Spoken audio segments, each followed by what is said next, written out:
Matt, thanks for doing this. Congratulations. Smiles all around, I'm assuming. Everybody's healthy and good at home and here at the rink.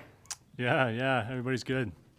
Appreciate you asking. But whirlwind couple of days for sure. He came pretty early, so it was a bit unexpected. But yeah, mom's doing great, baby's doing great. Everybody's happy, so couldn't ask for anything more. And the big sister's doing well too. Yeah, big sister's loving her new role, I guess you could say. So yeah, family's great. Fantastic. Timing, as you say, coming a little early, but the timing good in terms of you're healthy and ready to go for Saturday. Yeah, I'm feeling good. I was a little bit worried about the trip too, because he was supposed to be born towards the end of that trip, and I probably wouldn't have made it home because it happens pretty quick and pretty unexpectedly. So I guess the universe kind of took care of that one, and I was thankful I was able to be there for it. So I think everything worked out pretty well. That injury you had when Sundqvist hit you against St. Louis, is that similar to what you experienced when Kreider hit you back in October? Yeah, pretty similar. Just both times just kind of a frustrating play, like one that's probably avoidable. Obviously not intentional by any means, but just one for me that's frustrating because it felt avoidable, and obviously I just get both times I take a knee to the head or whatever it is, and luckily neither time it was too bad in terms of severity or anything like that, but just two kind of frustrating similar plays. It's frustrating too because I mean, especially with that Rangers game too back in October, you were really dialed in on that game, and it felt like you were really dialed in. So just from that perspective, how hard is it to just you're so focused and then it's kind of like another reset? Yeah, it's it can be frustrating at times, but as I say, that's part of the game. You're going to get bumped once in a while, and you just kind of take things in stride one day at a time. So just something to deal with, but like I said, not too severe by any means, and so I'm fortunate for that reason, and feeling great now and ready to get back going. So like I said, it could have been a lot worse, and really at the end of the day, it wasn't as bad as it could have been, which is, I feel fortunate. Murray, just going back to the birth of your child, is it sometimes tough to balance, the family and the career aspect? It's in the middle of the season. Of course, you don't have time when you're going to have a kid, but... Yeah, I was just worried about the timing with that trip coming up, like I said.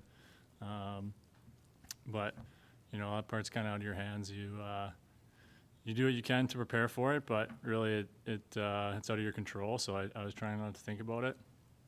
And like I said before, I just got lucky and the stars aligned, and I was able to be home for it. Won't have to miss any games for it, which is nice. So, yeah, I'm just happy that it all worked out. Have you guys settled on a name yet? We have, yeah. We're not gonna name it publicly though. We're just kind of keep it kind of for us. Same thing we did with the last baby, but everybody here knows the name, and we're just not gonna put it out in the media or publicly.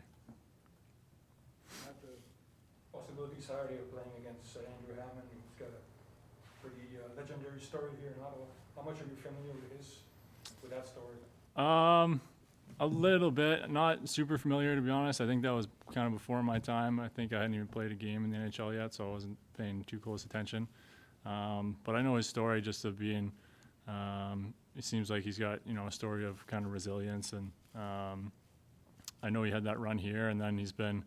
I think he was in Minnesota for a while, right? And the thing I know firsthand about being a goalie is kind of the mental toughness that it takes to to go through even just every day, the ups and downs. And being a goalie, there's a lot of ups and there can be a lot of downs. So from what I know of him is he's just a great story of kind of mental toughness and resilience. And it's awesome to see that he's playing back in the NHL again and obviously doing really well. And I respect the heck out of that, especially, as a fellow goalie. So I'm not super familiar with his story here per se, but I can definitely relate to, the mental toughness that he's shown over the last little bit here, and that's extremely impressive to me. And Matt, last night we just saw sometimes how valuable Thomas Chabot can be to this group. Yeah. When you guys are playing together, how does he change the defensive structure in front of you? I think just, the amount of minutes that he plays, he's on the ice so much. He makes smart plays with the puck. He just kind of manages the game really well, I think. Helps us keep the puck little bit more often, makes good plays, little things that you might not always make the highlight reel. Sometimes he does make the highlight reel too, which obviously helps, but it's kind of the little things that he does, his puck possession, his smarts, his reads defensively and offensively, just the little things that kind of take the pressure off other guys, make guys around him better. He's a good leader in the room too. He's got so many things that make him such a good player and such a good teammate, such a good leader. So, it shows why he's such an important piece for us, for sure.